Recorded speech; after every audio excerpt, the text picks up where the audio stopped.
नमस्कार दोस्तों, स्वागत है आपका हमारे YouTube चैनल एजुकेशन टाइम में। कल तक हम दलहन की फसलों के बारे में पढ़ चुके थे। आज हम बात करेंगे कृषि के अंतर्गत तिलहन की फसलों के बारे में। तो तिलहन की फसलें क्या होती हैं देख लेते हैं। तिलहन की फसलें, जिन फसलों से हमें तेल की प्राप्ति होती है उन फसलों को तिलहन फसलें कहते हैं। ठीक है। तिलहन की खेती अनुपजाऊ तथा वर्षा की कमी वाले स्थानों पर की जाती है। वह स्थान जो अनुपजाऊ होता है तथा जहाँ पर वर्षा की कमी होती है वहां पर तिलहन की खेती की जाती है। ठीक है। क्षेत्रफल की दृष्टि से खाद्यान्न फसलों के बाद तिलहन का नंबर आता है। ठीक है, मतलब सबसे ज्यादा क्षेत्रफल में खाद्यान्न की जाती है, उसके बाद तिलहन का उत्पादन होता है भारत में। ठीक है। तिलहन उत्पादन में अग्रणी राज्य अपना मध्य प्रदेश है। भारत में अग्रणी राज्य कौन सा है? मध्य प्रदेश, जिसमें भी सबसे ज्यादा सोयाबीन उत्पादन होता है। तिलहन में सर्वाधिक उत्पादन सोयाबीन का है तथा दूसरा मूंगफली उगाई जाती है। भारत में सबसे ज्यादा सोयाबीन और उसके बाद तिलहन में मूंगफली उगाई जाती है। ठीक है। अब बात करते हैं सूरजमुखी की। जैसे सूरजमुखी के तेल में 64% लाइनोटिक एसिड पाया जाता है जो कोलेस्ट्रॉल को साफ करता है। ठीक है। सूरजमुखी के तेल में कौन सा एसिड पाया जाता है? लाइनोटिक एसिड, जो कोलेस्ट्रॉल को साफ करता है। ठीक है। अगला है सरसों के तेल। सरसों के तेल में तीखापन आइसोथिसाइनेट के कारण होता है। ठीक है। किसके कारण? आइसोथिसाइनेट के कारण। ठीक है। सरसों में एरोजिक एसिड पाया जाता है जो मानव स्वास्थ्य के लिए हानिकारक होता है। ठीक।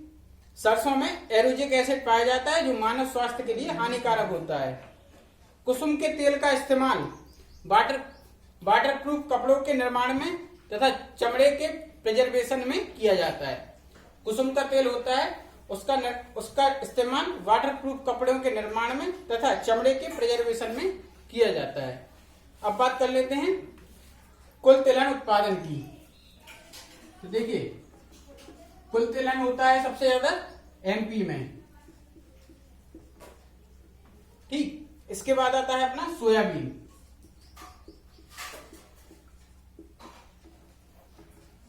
सबसे ज्यादा सोयाबीन भी अपना एमपी में ही होता है। इसके बाद आता है अपना सरसों।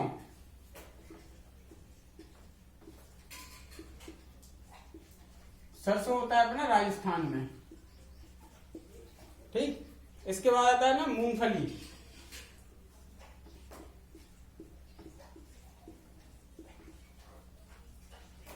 मूंगफली होती है अपनी गुजरात में।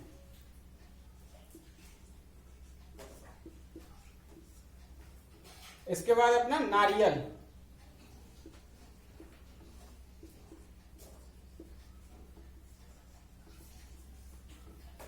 नारियल है अपना तमिलनाडु में।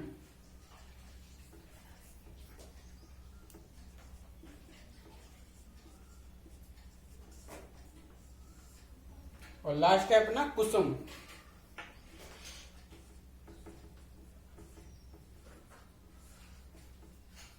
कुसुम होता है अपना महाराष्ट्र में।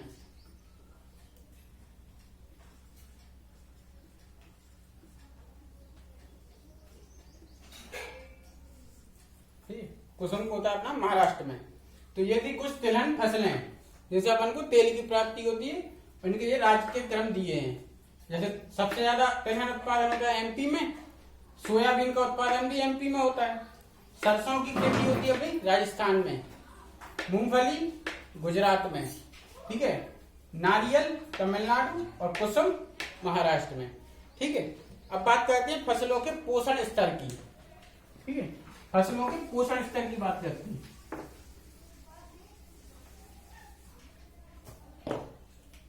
क्या है?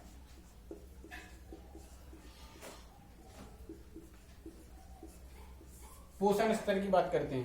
तो पोषण स्तर में पहले आता है अपना चावल। देखिए, चावल में 6% प्रोटीन पाया जाता है। ठीक है। तथा 76% कार्बोहाइड्रेट पाया जाता है, मतलब वसा पाया जाता है। ठीक है। चावल में 6% प्रोटीन और 76% कार्बोहाइड्रेट पाया जाता है। अब बात करते हैं गेहूं की।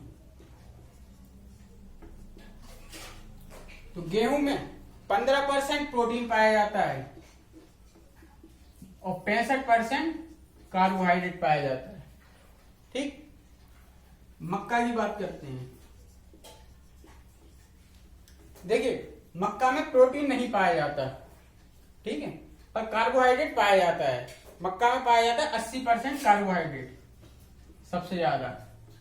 ठीक है, इसके बाद आता है अपना सोयाबीन।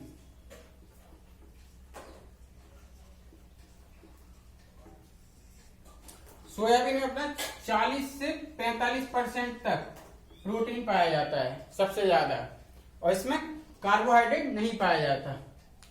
ठीक है, इसमें कार्बोहाइड्रेट नहीं पाया जाता, पर इसमें 20% तेल पाया जाता है।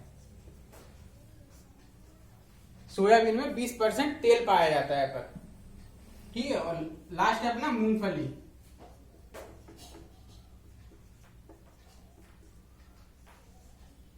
मूंगफली में अपना 30% प्रोटीन पाया जाता है और इसमें कार्बोहाइड्रेट नहीं पाया जाता। ठीक है, तो ये था अपना पोषण स्तर। ठीक है, जैसे चावल में 6% प्रोटीन और 76 कार्बोहाइड्रेट, गेहूं में 15% प्रोटीन और 65% कार्बोहाइड्रेट, मक्का में प्रोटीन पाया नहीं जाता और कार्बोहाइड्रेट 80% सबसे ज्यादा। ठीक है, सोयाबीन में 40 से 45% प्रोटीन और इसमें कार्बोहाइड्रेट नहीं पाया जाता, पर 20% तेल पाया जाता है, और मूंगफली में 30% प्रोटीन पाया जाता है। ठीक है,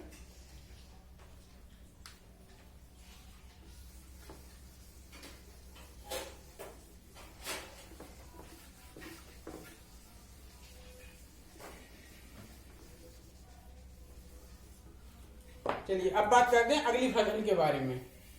तो देखिए, अगली फसल है अपनी नगदी फसलें।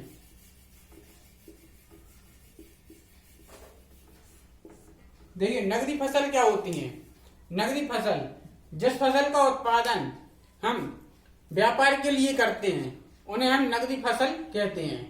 ठीक है, मतलब जिसको अपन बेचने की दृष्टि से उसका उत्पादन करें तो उसको अपन नगदी फसल कहते हैं। इन फसलों के अंतर्गत अपने रबड़, गन्ना, कपास, जूट, चाय, कॉफी, तंबाकू इत्यादि आ जाते हैं। ठीक है, कौन कौन से? रबड़, गन्ना, कपास, जूट, चाय, कॉफी और तंबाकू, ये सब अपनी नगदी फसल के अंतर्गत आते हैं। अब नगदी फसल में पहला है अपने गन्ना। पहले अपन गन्ना की बात करते हैं। देखिए, गन्ना एक ग्रेमिनी कुल का पौधा है। ठीक है, ग्रेमिनी कुल के पौधे और कौन से थे अपने? ग्रेमिनी कुल के अंतर्गत अपना चावल भी था और गेहूं भी था, और फिर क्या गया अपने गन्ना। ये सब ग्रेमिनी कुल के पौधे हैं। देखिए, गन्ना एक उष्णकटिबंधीय पौधा है। ठीक है, गन्ना एक उष्णकटिबंधीय पौधा है। भारत में सर्वाधिक सिंचित फसल है। ठीक है, सर्वाधिक सिंचित फसल का मतलब इसे सबसे ज्यादा सिंचाई की आवश्यकता होती है। ठीक है, तथा इसके तैयार होने में कुल 1 वर्ष का समय लगता है। ठीक है, सबसे ज्यादा समय किसको तैयार होने में लगता है? गन्ने को। 1 वर्ष का समय लगता है गन्ने को तैयार होने में।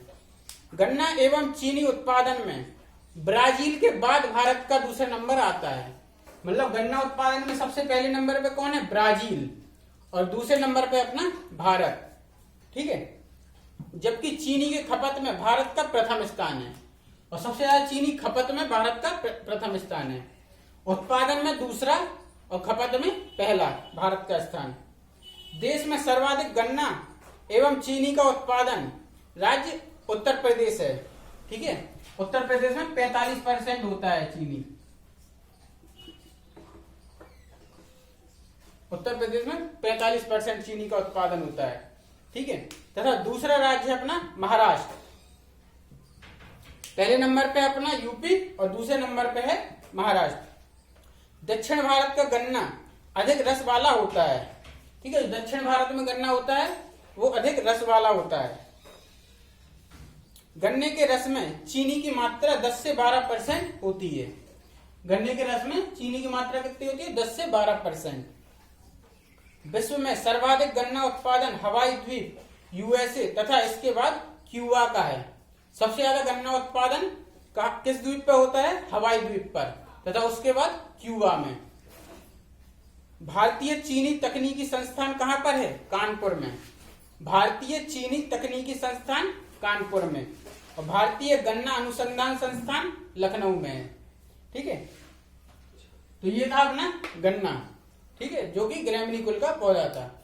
तो आज के लेक्चर को अपन यहीं पर समाप्त करते हैं। मुझे आशा है आपको आज का लेक्चर पसंद आया होगा। अगर आपको आज का लेक्चर पसंद आया तो चैनल को लाइक, शेयर एंड सब्सक्राइब करें। धन्यवाद।